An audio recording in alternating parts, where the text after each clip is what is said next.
Hi, it's Mitch from Reverse Mortgage Pros, and in this video, I'm going to discuss whether you should wait for rates to come down. Let's get started.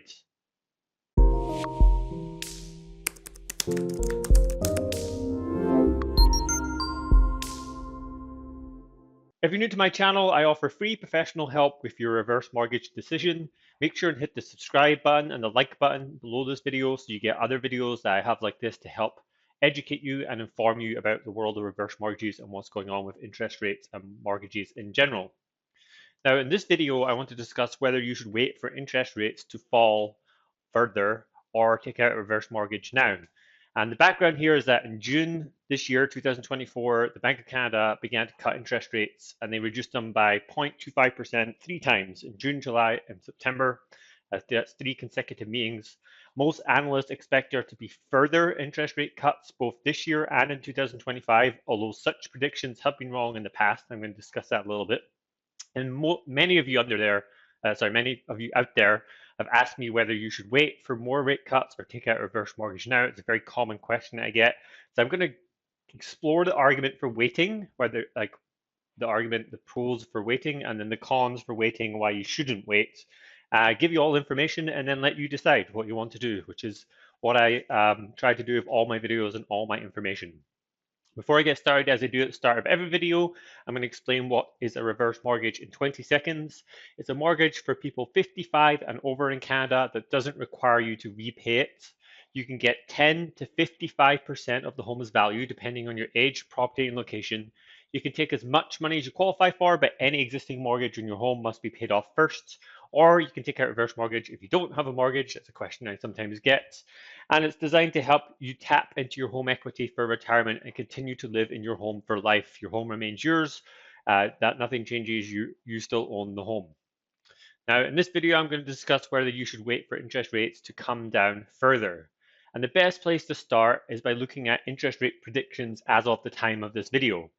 Now, as of the time of this video, most analysts are expecting about another 0.25 to 0.5% reduction in October 2024 at the next Bank of Canada meeting, followed by another 0.25 to 0.5% reduction in December 2024 at the final meeting of 2024. Then looking into 2025, most analysts are expecting around 1.5% of interest rate reductions over the course of the year. So altogether, the general prediction right now is that the Bank of Canada is going to reduce rates by around 2.25% by the end of 2025. That's 2.25% in addition to the 3.25% rate cuts that they just did. So in total, by the end of 2025, we'll have seen around 3% reduction in rates compared to where they were at the start of 2024. So the argument for waiting is that if you can afford to wait, you may get a better rate on your initial reverse mortgage rate. Now, there's two very important words that I bolded. May get a better rate and your initial reverse mortgage rate. I'm going to discuss both of those in detail. I'm going to come back to those later. Now, the catch here is that it's difficult or impossible to predict when rates are at their absolute bottom. So trying to time this and get the very bottom, the lowest possible rate, isn't going to happen. At some point, you do need to just pull the trigger and make an educated guess. And there's always going to be a what if rates go down further feeling when you sign any mortgage of any kind. That's just part of getting a mortgage and investing in general, trying to time the market. It's not possible to do that. So you're always going to worry about what happens if things go against you and against the decision that you made. Now, this assumes that you're financially able to wait and comfortable holding off for potentially another 12 to 14 months. Nobody knows what the timing of these rate cuts is going to look like. And of course, they might not ever happen, which is something that I'm going to discuss in more detail. So that's the argument for waiting, but it's not that straightforward, is what I would say. While it may seem the logical decision is to wait, if you're able to, in reality, there's many other considerations that you need to think about. I'm going to run you through them and you can think them over and decide on the best course of action for you. So the first counterpoint is that there's a non-financial price in waiting and hoping that rates go down further. Part of the purpose of a reverse mortgage is to help you live a comfortable, stress-free, worry-free retirement. If you're suffering from financial stress and money worries, you're adding to these by waiting, and they're not going to go away overnight. And then we've got another year maybe where you still are struggling to pay the bills, put food on the table. And so one thing you need to think about is it might be worth paying the small price of a slightly higher initial rate for the sake of getting that financial freedom now and relieving that stress, that worry. And you can still take advantage of the lower rates later, which is something I'm going to discuss later in this video. Again, I want to highlight this is just the initial reverse mortgage rate. Again, I'm going to discuss that later in this video. The second point is that the rate cuts may not happen. So right now there is a high probability of at least some further rate reductions, but nobody knows for sure what's actually going to happen. And many times we've seen rate cuts being predicted that never happen. And sometimes we've seen the reverse situation where people were predicting rate cuts and rates actually ended up going up. And so here's an example of a headline that you see that makes you think that, oh, I should probably wait for rate cuts. The Bank of Canada rate cut is now a near certainty. Bond markets are predicting interest rates to fall and possibly very soon. Now, you know what's interesting about this headline? It's from March 2023. Back in the spring of 2023, everybody was saying that rate cuts were coming. At least Bank of Canada wasn't going to increase rates, but most likely rate cuts were coming, just like that headline and article. It was a near certainty according to Wealth Professional magazine. Well, what actually happened in 2023 was we saw two rate increases. We saw 2.25% increases about 4 months after that article and headline was written. So if you listen to these analysts and weight aids, you may have ended up paying a higher initial rate, expecting there to be rate cuts that didn't happen. So there's always uncertainty, and there's definitely not 100% probability that these rate cuts are happening, even if it is a very high probability right now. Things can change very quickly in the world of macroeconomics. The third point I would say is that not all rate cuts are passed on. So fixed rate mortgages and the fixed rate on any mortgage doesn't actually follow the Bank of Canada rate. Only variable rate mortgages follow the Bank of Canada rate. Fixed rate mortgages are actually more tied to bond yields and the bond market.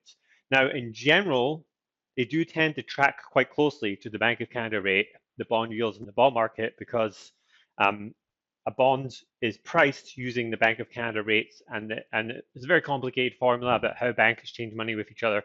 But the key thing to know is that they don't actually necessarily match exactly.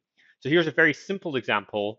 As of the time of recording this video, as I mentioned, the Bank of Canada has cut rates by 0.75%. They've done 3.25% interest rate cuts through September, but fixed rates on the reverse mortgages have only come down by 0.25% because that's what the bond market has moved.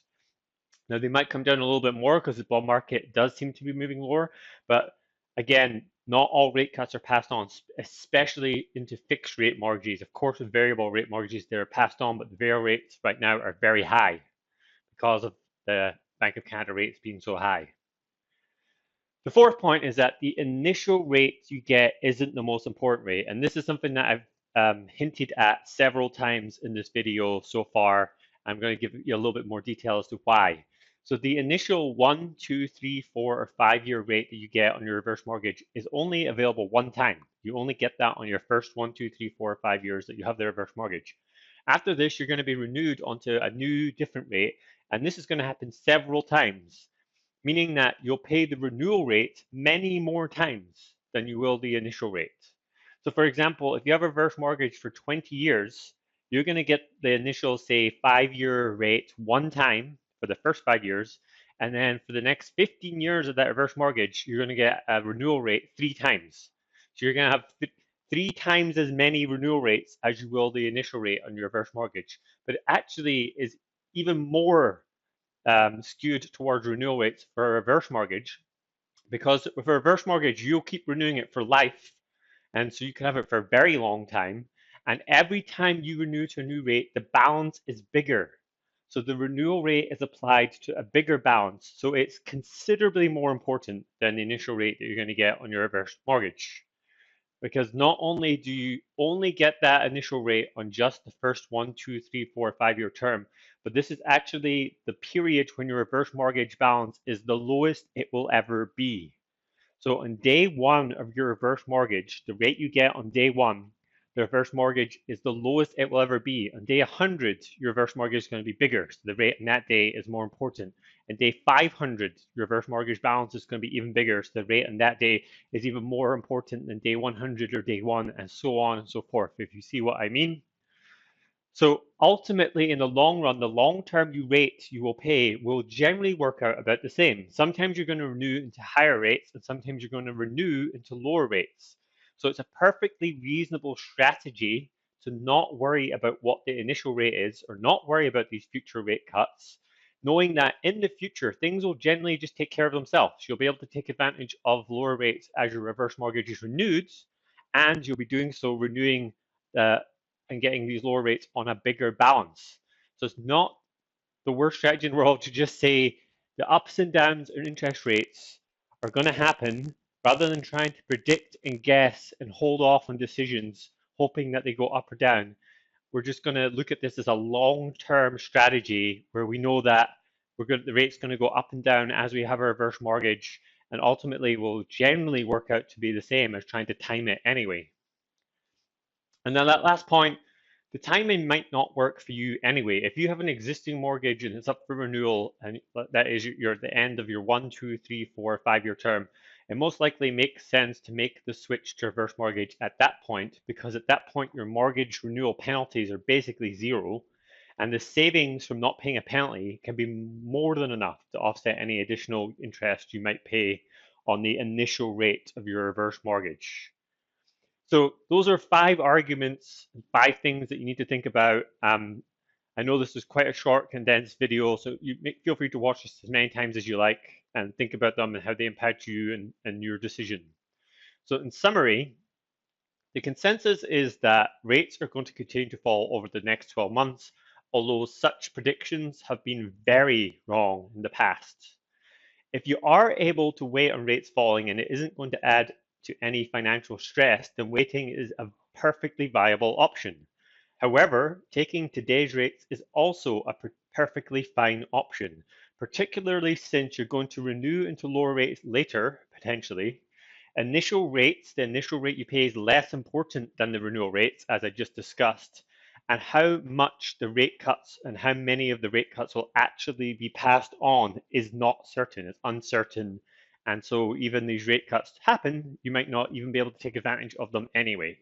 So those are all the things to consider when you're making the decision for you as to whether you should wait for rates to fall or take what you can get right now.